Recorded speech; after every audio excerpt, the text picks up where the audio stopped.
Kanjeng Nabi itu tidak punya nafsu. Semua yang dikatakan dari wahyu. Nabi ngelola perempuan masih ngendikan saya ditakdir dicintakan sama perempuan. Coba perempuan kena sentuhan Nabi itu jadi apa? Coba jadi solihah, jadi muslimah, jadi dokumenter hadis. Nabi itu mencintai Aisyah, anak kecil. Coroknya saiki kena ham, kena semprinya Kak Seto. Nabi enggak saya puji.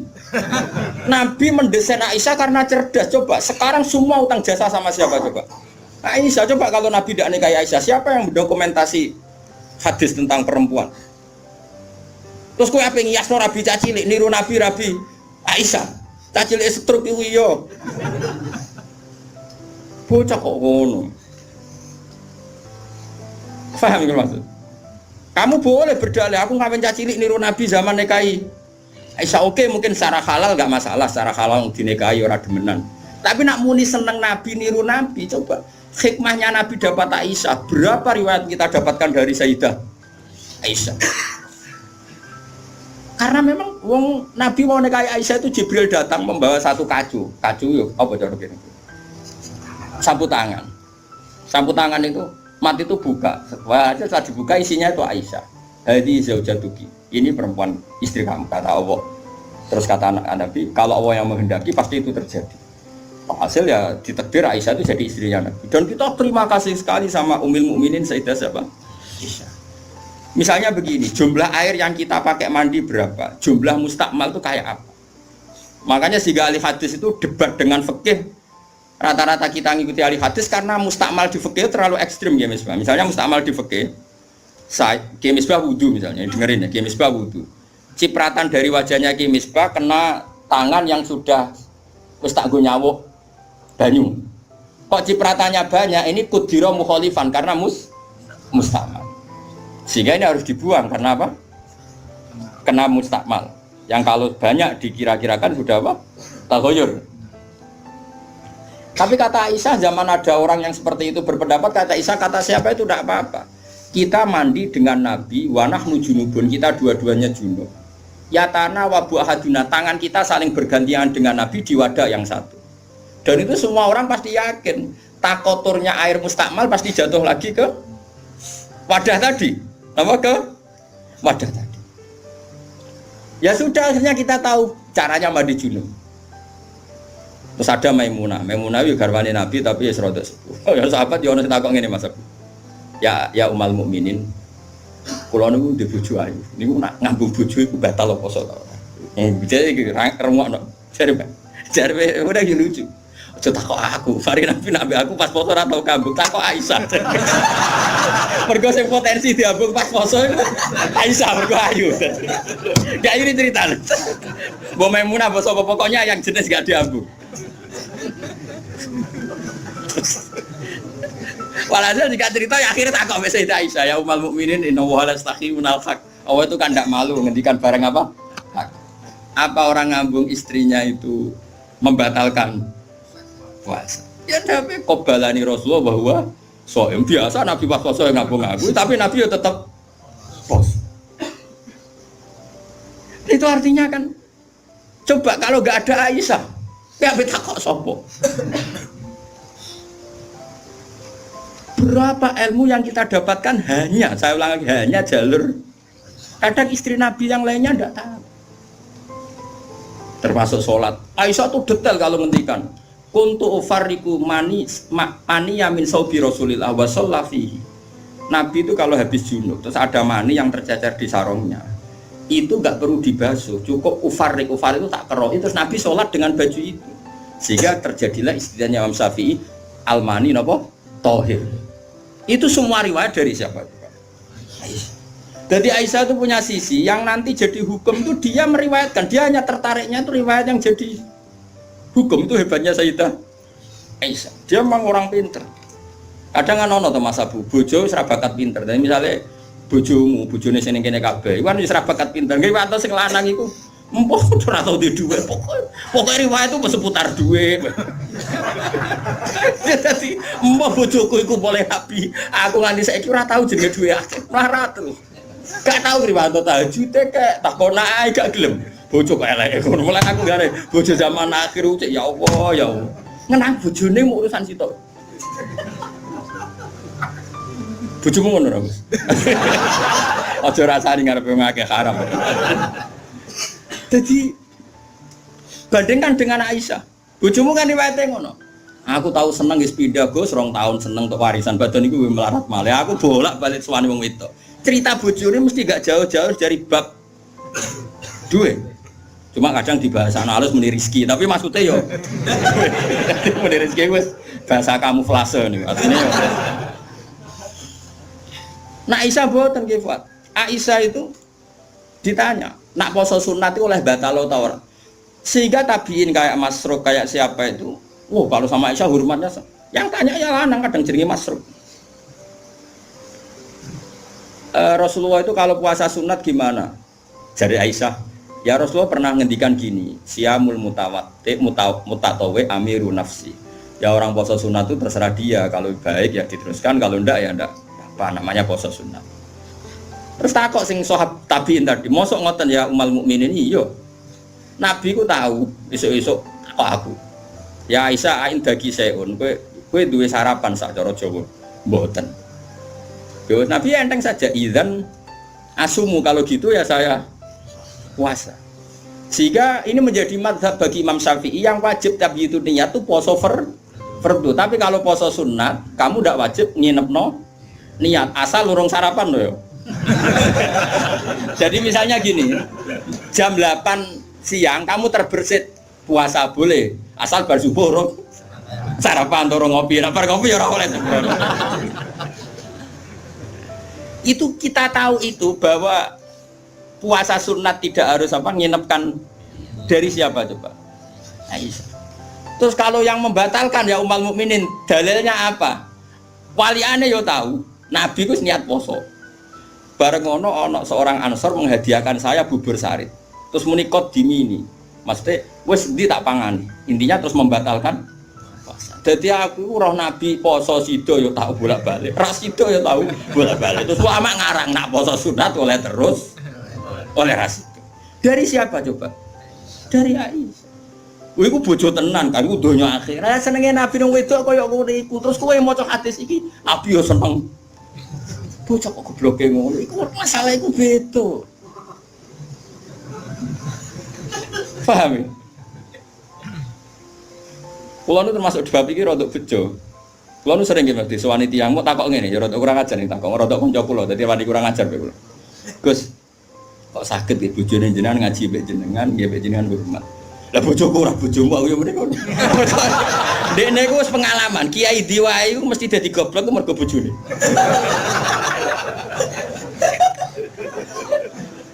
Kula Habib Hasyim Muzadi di antara pidato sing kula kenang mesti to. Dosa terbanyak itu perempuan. Berapa kiai alim menjadi bodoh gara-gara perempuan? Gara-gara bojone. Kodene de kanca kiai iso maca Fathul Wahhab, maca Fathul Muin gara-gara dikeranyam bojone cita-cita mergawi. Akhirnya dadi wong goblok nganti mati. Mergo anggere mulang takok, "Ndak, kowe nak mulang terus waret." Terus suwen dikonokno iku terus akhirnya gak mulang. Lho kiai alim sing goblokno bojone akeh lho. Akeh mboten. Hafiz sing ralanya mergo bojone ya akeh. Kula di kanca hafiz sing ralanya tak takoki, lho kula anggere apa nak deres terus anak waret.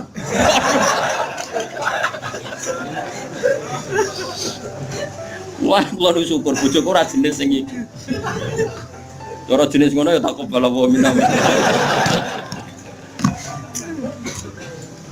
Jadi dari cara Mbak Hasyim Muzadi dosa terbesar perempuan goblokno bojone.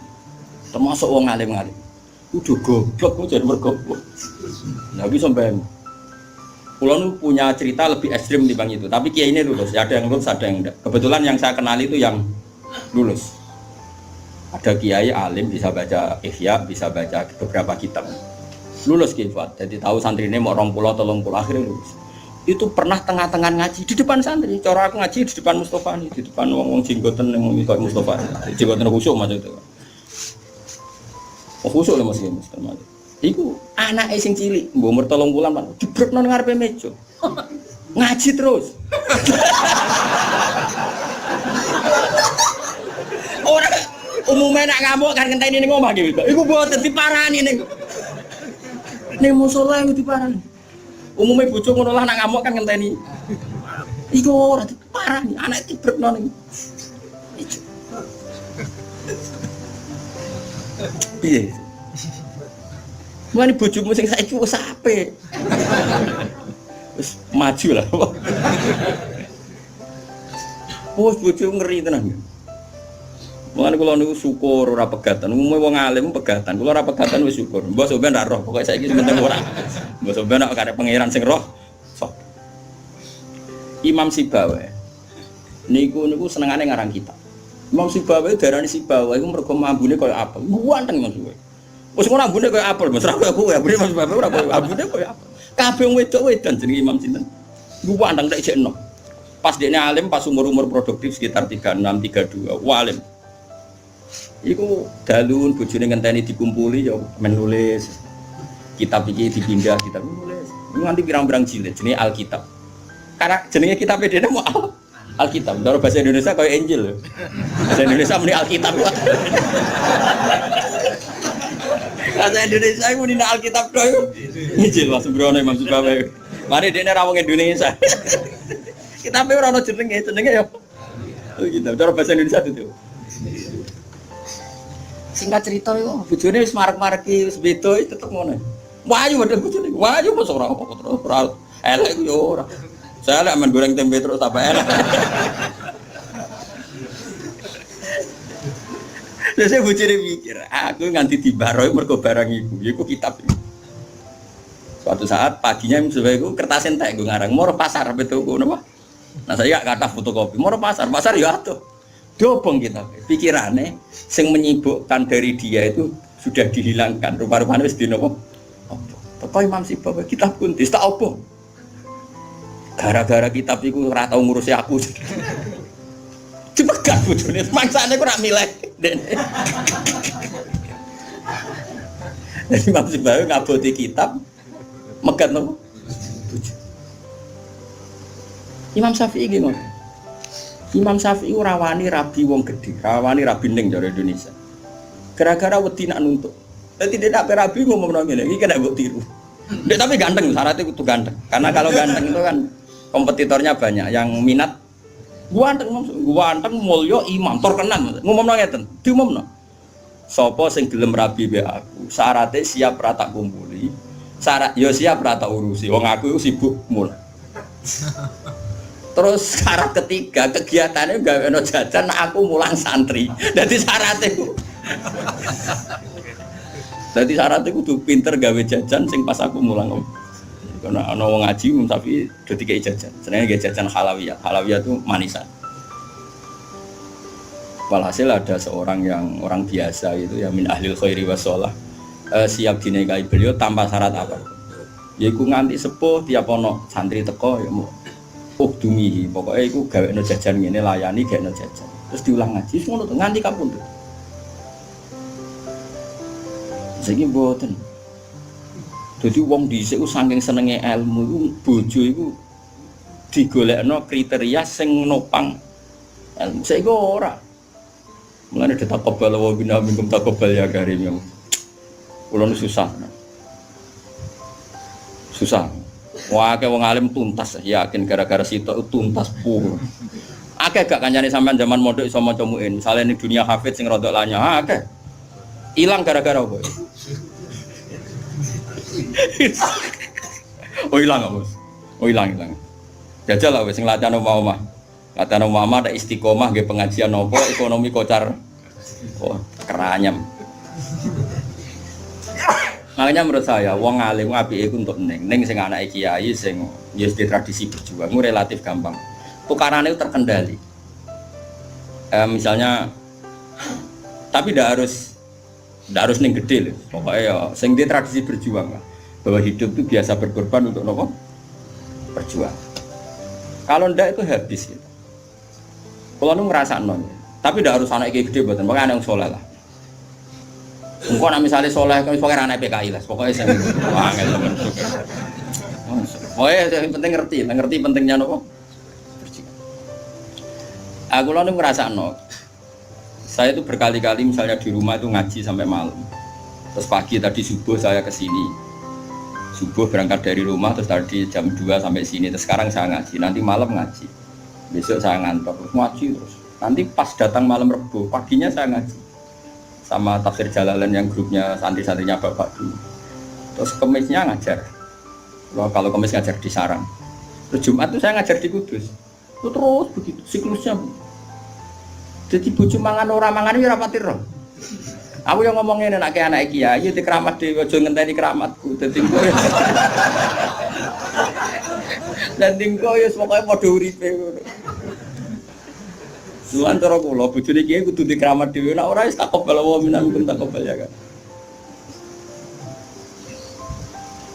Nah ini kan ya seperti itu Aisyah itu termasuk istri yang dengan kriteria itu. Saya tuh heran sama Aisyah gini, saya tuh punya Musnad Ahmad ya Misbah. Musnad Ahmad itu 14 jilid. Itu satu jilid tuh ada yang riwayatnya Aisyah semua. Jadi minal muksirin wal muksirat itu Sayyidah siapa? Aisyah. Dan anehnya dalam satu jilid tuh Fuad, yang diceritakan Aisyah tentang Nabi itu pasti yang sisi hukum. Bukan kenangan Nabi tidak punya uang atau taruh saja gini. Sebetulnya nggak ada yang dimakan untuk sarapan itu kan masalah kalau bagi istri sampean. Nggak masalah besar nggak kalau istri sampean jam 8 masih belum ada yang dimakan. Oh, perang Brontoyudo. Itu Sayyidah Aisyah ngenangnya enteng saja bahwa pernah peristiwa itu terjadi dan Nabi ngambil sikap ya kalau nggak ada yang dipakai sarapan ya saya puasa. Aisyah ya oke ya Rasulullah kalau nggak ada yang sarapan ya kita puasa. Kowe bayangno di bojo ngono ayo. Nek nganti kiamat. Kok segampang itu menyelesaikan masalah ekonomi masalah. Dan itu Aisyah cerita ada dalam konteks dia kecewa tentang keuangan Rasulullah, cerita dalam konteks bahwa puasa sunat itu udah harus nginep niat. Buktinya Nabi pernah puasa setar setelah ada informasi gak ada yang dimakan. Coba kalau gak orang bener-bener sholihah. Ayo bojomu kira-kira dia mafhum ngono ta ora? Ono ora ono sarapan di kesimpulan, ayo Pak poso. Kabeh kersane pangeran. Bujum nak ngomong ngono kadane aku tak kayak duwe yakin. Oh tak dia yakin. Siapa kapan aja terjadi, tapi cuma bodoni lho.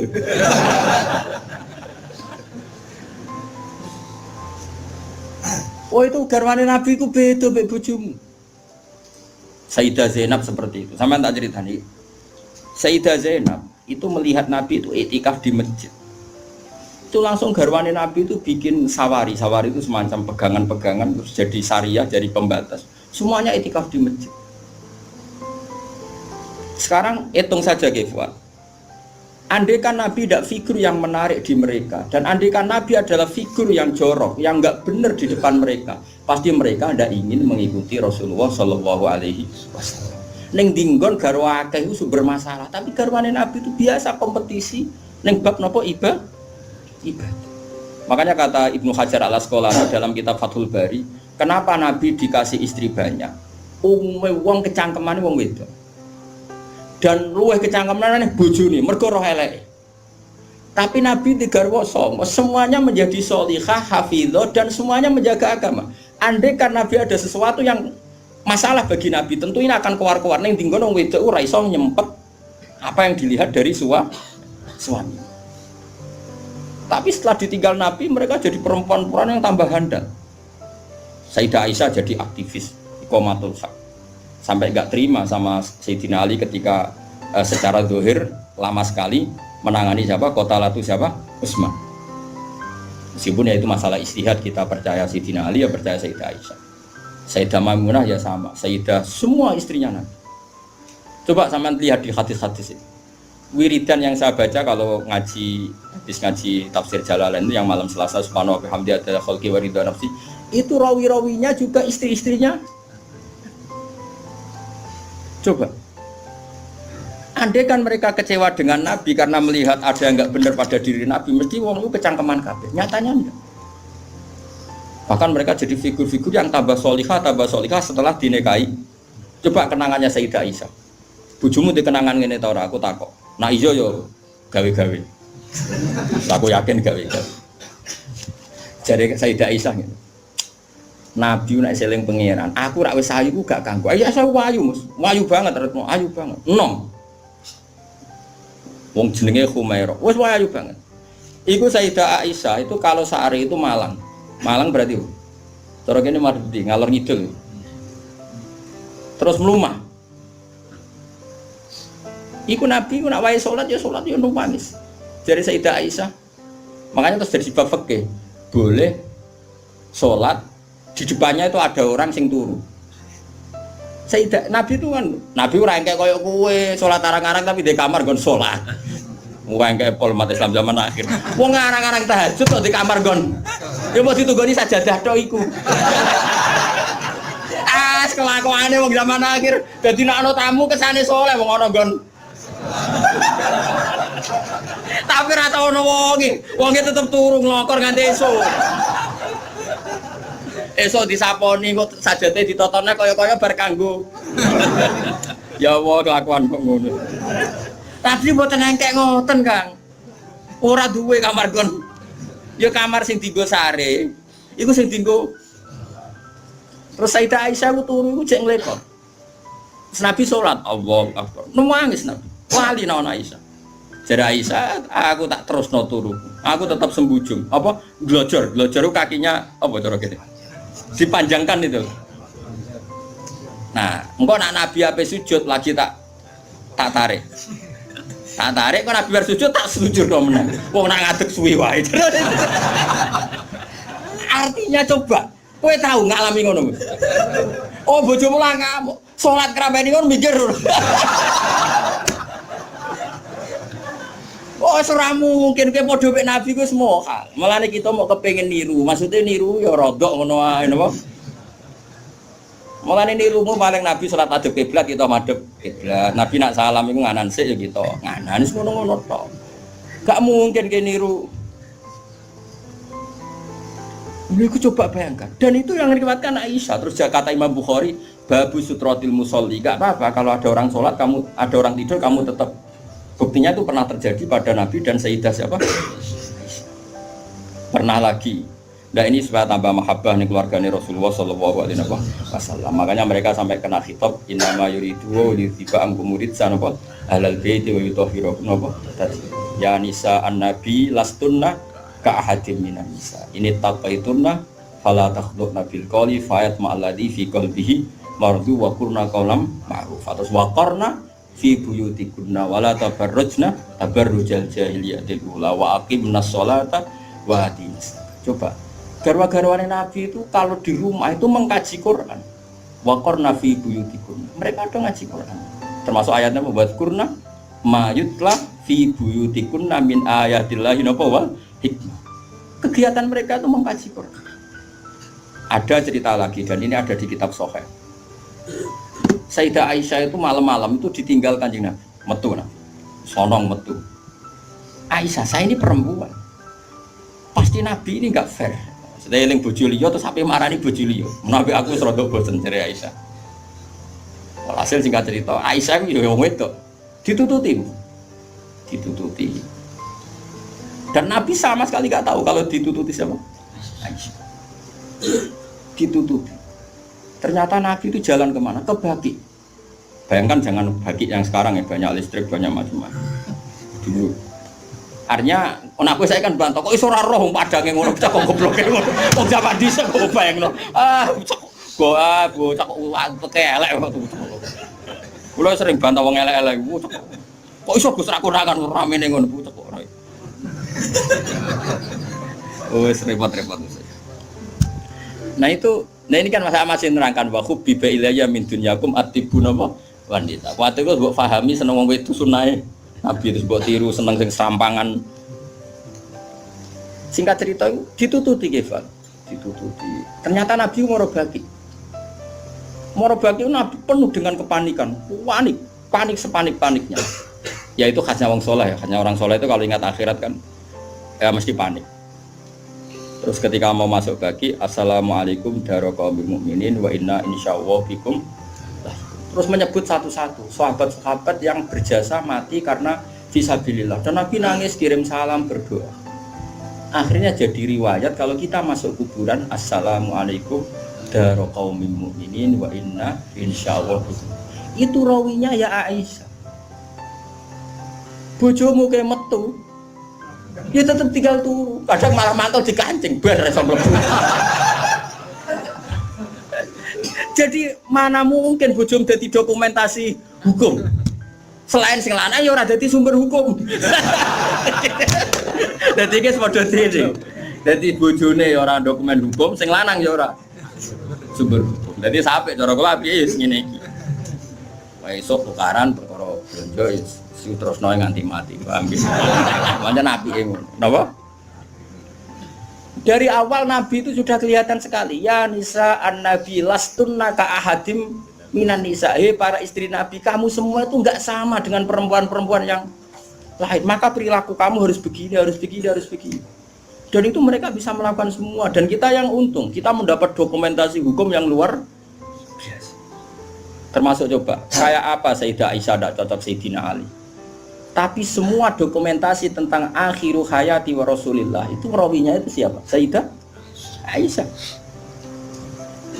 Sama tak cerita sedikit ya, ini biar tambah mahabbah kita pada Ahlul Bait Rasulillah sallallahu alaihi wasallam. Ahlul Bait itu kan yang mujma' alaih itu dua. Satu para habaib dzurriyyah, dua azwat. Napa? Azwat. Karena azwat ini yang tentu yang derekno zaman itu. Kalau habaib dzurriyyah meskipun turunan tapi kan sebagian mereka tidak menyaksikan zaman Rasulullah. Paling Sayyid Hasan Husain, terutama Hasan yang sudah agak besar. Begini, Nabi itu ketika Kubaila wafati, ya, kalau bahasa halusnya itu intakola ila rofiqil ala. Saya ulang lagi ya. Jadi kalau bahasa sopannya itu tidak wafat atau mati, tapi apa? Intakola ila rofiqil ala. Bahwa Nabi sekarang sudah pindah di alam yang ar-rofiqil ala, ke alam yang lebih tinggi. Makanya beberapa tarikh menulis itu intakola rohimahullah, misalnya menulis mu'alif meninggalkan intakola rohimahullah ila rahmatih begitu. Kalau Nabi apa istilahnya intakola ila rofiqil ala. Sudah, tapi kita bahasakan wafat saja ini karena yang mudah difahami. Nabi Sayyidah Aisyah itu gak seneng Sidina, gak cocok ya, biasa lah orang cocok. Wah, Bang Mustafa kira cocok ya, cocok. Tapi orang dulu ya sudah bisa ngelola konflik, cocok lah ya. Awor ya biasa. Jangan kira aku terus awor gue terus cocok ya ndak. Ngawur ya sembrono. Tapi barang gedeng ya ora penting untuk gedeng. Ya biasa wae napa. Kanca ngaji biasa. Sayyidah Aisyah itu ketika Nabi mau wafat tuh kelihatan sekali. Dan hebatnya Rasulullah itu sering ngendikan gini. Jong, saya ini wajib siwakan karena saya ini unaji malam tunaji. Saya ini selalu munajat sama zat yang kamu tidak munajat dengan zat itu. Itu kan masyhur, Nabi dikasih makanan enak tapi materinya itu ada bawang merah. Ya saya ulang lagi, materinya itu ada bawang. Terus Nabi gak mau dahar, kata sahabat. Dan biasanya lewat istrinya karena dihadiahkan lewat keluarga. Ya Rasulullah, apa saum itu haram? Saum itu bawang apa? Merah maupun bawang apa? Putih. Kalau bahasa Arab yang saum basol itu ya. Kata Nabi, enggak, bawang itu enggak haram. Cuma saya beda dengan kamu, saya ini enggak boleh makan sesuatu yang menimbulkan apa? Bau. Fa inni unaji malam tunaji. Fa inni unaji malam tunaji. Saya ini munajat sama orang sing kamu tidak munajat sama orang itu, tapi saya munajat. Maknanya Allah. Jika Nabi itu merasa wajib siwakan.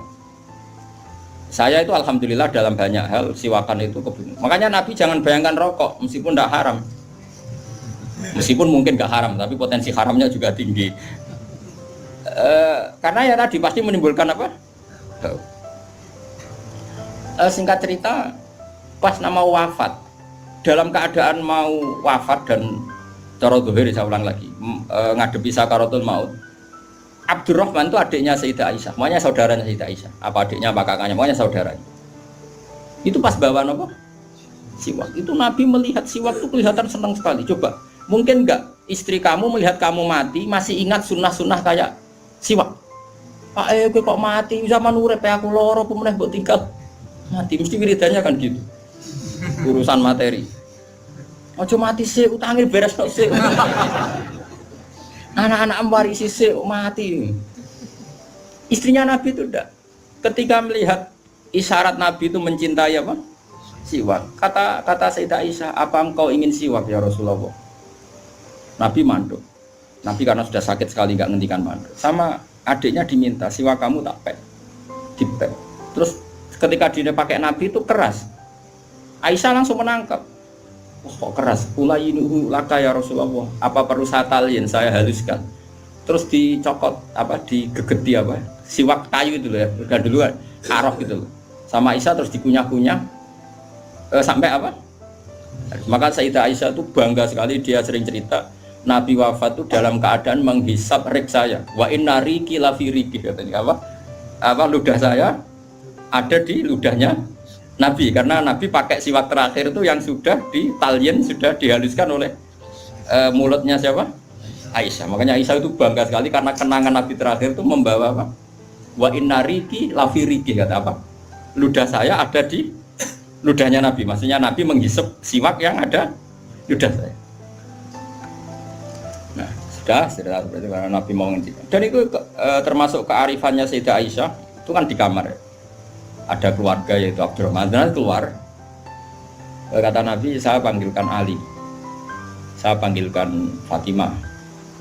Sayyidah Fatimah datang. Makanya ini ditulis imam ahli hadis bab manaqibi Fatimah Zahra. Manaqibnya siapa? Fatimah Zahra. Sayyidah Fatimah itu di pintu gerbang itu tahu orang yang nggak dikenal. Itu normal, kalau orang nggak keramat itu pasti pingsan. Tapi Sayyidah Fatimah itu tenang saja, ketemu orang itu ya tenang saja, santai saja. Terus ketemu Rasulullah, Sayyidah Fatimah nangis itu. Nangis sekali karena melihat abahnya mau kabundut. Bagaimanapun Nabi selain Rasulullah punya status itu abahnya siapa? Sayyidah siapa? Fatimah. Itu di situ ada Ali. Ini penting ya, karena ini sejarah ahli sunnah wal jamaah. Jadi ada Ali, ada Sayyidina Ali, ada Sayyidah Fatimah, ada Sayyidah. Makanya ahli sunnah itu menentang sekali. Makanya masyhur sama cari di Sahih Muslim. Sayyidah Aisyah menangi ada sekian isu kalau Rasulullah itu berwasiat khusus sama Sayyidina. Makanya masyhur Sayyidah Aisyah kan naik pitam. Kata siapa Nabi berwasiat sama Ali? Saya itu ada di situ. Saya ada di sampingnya saat itu. Dan akhiru kalimatin qolaha adalah Allahumma ma'ar rafiqil a'la. Tidak ada wasiat tentang khilafah, tidak ada wasiat tentang, paham ya? Ini penting saya ceritakan di sini karena ya ini kan termasuk jadi khasnya ahli sunnah wal jamaah bahwa Nabi tidak pernah berwasiat khusus tentang khilafah ya Nabi. Sayyidah Fatimah masuk. Nabi ya nangis ya karena itu abahnya. Tapi ini bukti kalau Sayyidah Fatimah itu orang yang luar biasa. Ya Nabi kata Nabi, ya Nabi, putriku, kamu jangan nangis. Kamu itu awalu ahli baiti luhukon bi. Kamu itu keluarga pertama saya yang ketemu saya. Itu Sayyidah Fatimah guyu. Orang ditakdir, diberitahu kalau kamu matinya cepet guyu. Itu kalau gak orang soleh. Woi, diarani saiki lho kasus semesak ya. Tak hormati saiki untuk menghentikan semua kesalahan Anda, siap gak? Jadi meh tobat piye nglakuane sing ngene. Terus kan nerusno kan. Wis bakat. Untungnya Allah bakatnya ghafur iku sing cara gak tuntas. Itu kan masyhur. Setelah nyata-nyata Nabi wafat, masyhur itu kan Sayyidah Aisyah tanya. Padahal satu kamar. Tapi tadi karena Nabi ngendikan itu asarra ilayya Rasulullah, kata Sayyidah Fatimah itu asarra ilayya Rasulullah. Nabi merahasiakan ke saya. Terus ketika Nabi benar-benar sudah wafat, Sayyidah Aisyah tanya, "Ya Fatimah, kenapa kamu pertama nangis? Setelah dibisiki Nabi kamu tertawa?" Saya dikasih tahu bahwa saya ini pertama keluarga yang ketemu sama Nabi. Maka saya senang sekali. Coba itu kalau udah orang soleh kan. Nah, kenapa saya katakan Sayyidina Ali dengan Sayyidah Aisyah itu ada sentimen? Karena tadi Aisyah itu manusia, masih Ummul Mukminin manusia. Ketika ada isu hadisul ifki, itu Sayyidina Ali komentarnya gini, "Ya Rasulullah, saya tidak tahu apa Aisyah salah apa benar, tapi jangan bikin pusing, wanisa siwaha kasiro, ganti saja kan gampang kan." Perempuan tidak hanya Aisyah, mangkel dia masih ingat orang kok dikomentari. Jadi gak nuduh zina, ya gak nuduh Aisyah salah, tapi memberi memo Nabi, sudahlah Nabi itu gak usah dipikir, ganti yang lain. Wanisa siwaha apa? Kasiro, perempuan lainnya kan banyak. Jadi mangkelnya Sayyidah Aisyah dengan Sayyidina Ali juga karena perang Jamal min awalil amri ini sudah apa? Masalah. Sampai saking tidak cocoknya Sayyidah Aisyah sampai beliau wafat itu kalau nyeritakan hadis wafat Rasulullah, akhirnya Nabi agak sehat. Terus Nabi minta jamaah. Ndak, ini biar sampean tahu bahwa Nabi kita benar-benar Nabi sidqon. Nabi kita benar Nabi yang benar. Sallallahu alaihi wasallam. Nabi sudah sakit kayak gitu itu minta, saya tapi ingin sholat. Akhirnya karena dua beliau itu perempuan, Ali ada di situ, ada keluarga, ada Fadl, ada Abbas. Makanya semua riwayat Aisyah, karena dia tidak cocok Ali, Nabi minta ke masjid. Yuhada bainal Fadl wa rajulin. Semua kata Ali diganti rajul. Dia nyebut Ali itu tidak mau. Akhirnya Nabi ke masjid, yuhada bainal Fadl wa rajulin akhar. Enggak pernah nyebutnya Ali. Jadi mulane kena gedeng wong mau nyebut iki ana sanate. Jadi mulane terusno wae ora gedeng wong ora usah sebut apa jeneng. Yuhada bainal Fadl. Fadl itu saudaranya Ali, Fadl bin siapa? Bas. Semua riwayat asal yang ngomong itu siapa? Aisyah. Itu enggak, yang ngendikan Aisyah itu enggak ada kata Ali. Wa baina rajulin akhar. Sampai singkat cerita suatu saat ada orang yang tanya lagi sama Sayyid Abbas, Sayyid Abdullah bin Abbas, Sayyid Fadl, kadang tanya Kusam, yang saudara-saudaranya, man rajulun akhar. Rajulun akhar itu siapa? Aisyah tuh enggak jawab, yang jawab Sayyid Abdullah bin Abbas. Kamu tahu siapa? Ali. Wah, jadi kaidah ahli hadis kalau ada disebut rajulun akhar itu Ali. Nah, Sayyidah Fatimah itu aslinya rapati cocok sama Aisyah, makanya rata cocok itu sunat. Karena Nabi itu pernah didatangi tamu. Tamu itu kebetulan saudarinya Sayyidah Khadijah, namanya Hala. Hala itu Khadijah. Yang dipakai dalil NU Haul. Tapi kok untuk dalil kok kuno barang ya ora. Nabi itu sering sekali itu bikin mayoran-mayoran gitu, makan-makan itu. Ya nyembelih wedhus pokoknya makan-makan untuk ngenang siapa? Khadijah. Apalagi yang datang tuh kalau keluarganya. Makanya beberapa GNU membuat dalil bahwa mengenang orang meninggal itu boleh. Buktinya Nabi mengenang. Yang saya ingkarkan dibahasakan haul. Saya tidak tahu itu apa ada haul pas itu. Tapi ya saya percaya haul itu baik. Sementing ojo kowe ngeholi terus wae ngel-ngel wong. Lara di umat kok ojo napa? Aneh-aneh. Hala itu kalau datang itu Nabi itu bergegas hormat terus macam-macam. Singkat cerita saking hormatnya Nabi itu Aisyah itu cemburu. Ya Rasulullah, kenapa engkau mengenang orang yang tua, ajus itu tua sekali, sudah mati lagi. Waqat abdalakallah, dan engkau sudah diganti yang lebih baik ketimbang dia. Masih muda, masih hidup, pokoknya maksudnya ya dirinya itu. Gue rasa bakat sing wis mati. Singkat cerita itu membuat Sayyidah Fatimah sakit karena ibunya dikomentari ajus tua. Ibunya kan Sayyidah Khadijah, tentu kan ya tua wong. Di nikah Nabi sudah umur berapa? 40. Ini itu yang cerita guru-guru saya termasuk Mbak Mun, ini ada sanad musalsalannya, semua guru-guru kita cerita. Mbak nak gurumu guru sipir ya raro. Nah terus Nabi itu ya unik, meredakan dua konflik itu. Aisyah bangga karena istri muda dan dicintai Nabi.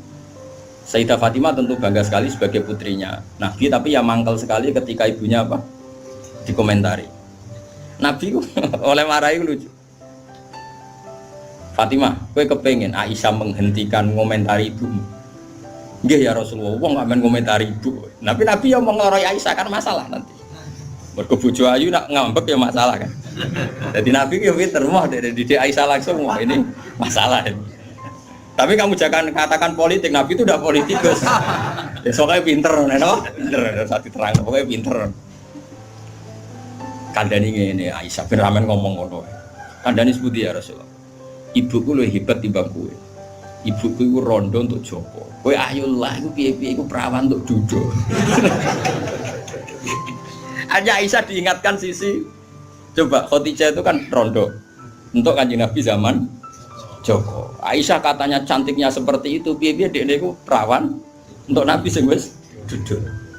Iki eling terus Aisyah. Iya. Semenjak itu ora tau ngomentari. Sinten? Sayyidah sinten? Khadijah, karena ada sisi yang dia kalah dengan Sayyidah Khadijah, itu Khadijah rondo untuk Joko. Artinya gini, kalau sampai punya masalah dengan istri itu biasa, Rasulullah itu juga masalah. Cuma Nabi punya seni menyelesaikan. Nah, kowe kan ora duwe seni. Wong roh kowe kepen ngamuk. Kere ben wayo, aneh-aneh modele. Ayo mulai. Nah ini kembali tadi ya, jadi jangan kira cara Nabi seneng perempuan itu kayak senengnya kita pada nopo perempuan. Semuanya itu lillah wa fillah. kita dapat riwayat tentang haid. Bayangkan kalau Nabi tidak nikahi Aisyah, kayak apa tentang hukum haid? Kita tidak tahu. Zaman itu belum ada kitab-kitab gambar tentang haid. Belum ada ustadz-ustadz nganggur sekarang haid sampai digambar. Nak ngarang haid apa? Jangan digambar maksudnya itu. Itu pernah tak polling Pak Hudi, pernah tak polling sama Mbak. Apa betul yang kamu alami seperti ini? Semua bilang enggak. Sekarang ngelanang kabeh. Makanya menurut saya kita ngikuti hadis yang diriwayatkan Aisyah, yang diriwayatkan Hamna, itu ada di gitu saja. Kula suwun sing ngaji kula teng mriki nek ana bocah wedok napa istihadah ki Fuad suruh ngambil apa? Adatul yaum sebelum kena penyakit apa? Istihadah. Paham ya? Nah, ya sudah setelah adatul yaum itu berlalu ya sudah dihukumi suci. Jadi misalnya Januari dia haid 6 hari, Februari 6 hari, terus Maret entah kecelakaan entah apa, terus dia keluar darah terus sampai berbulan-bulan. Ya sudah, setiap tanggal yang dulu dia haid 6 hari yaitu jadikan hari haid. Liannya dihukumin apa? Suci. Ya tetap puasa, tetap apa? Sholat. Malah kan Nabi ngintikan fatahayyadi kama tahidun nisa. Atau jadi ini penting saya utarakan, lagi-lagi seperti itu yang paling tahu banyak ya Aisyah. Meskipun nanti rawiyahnya itu ada Hamna, ada ini, tapi yang mendokumentasi itu ya Sayyidah. Artinya gini, kalau ada orang sekarang nikahi anak muda berdalih ngikuti Rasulullah, oke lah, kalau segi halal saya katakan halal. Memang nikahi anak umur 9 tahun pun kalau walinya boleh ya tetap apa. Tapi nak murid niru Rasulullah itu hayata. Oh jauh. Kamu itu apa betul jadi sumber hukum yang perlu didokumentasi seorang muda? Justru nak didokumentasi dolla wa adolla sesat dan oh hukumnya orang yang bener kok dia apa? Didokumen. Nah, makanya temeriki saya Nawawi ngendikan apa? Li anna kullama kana lillah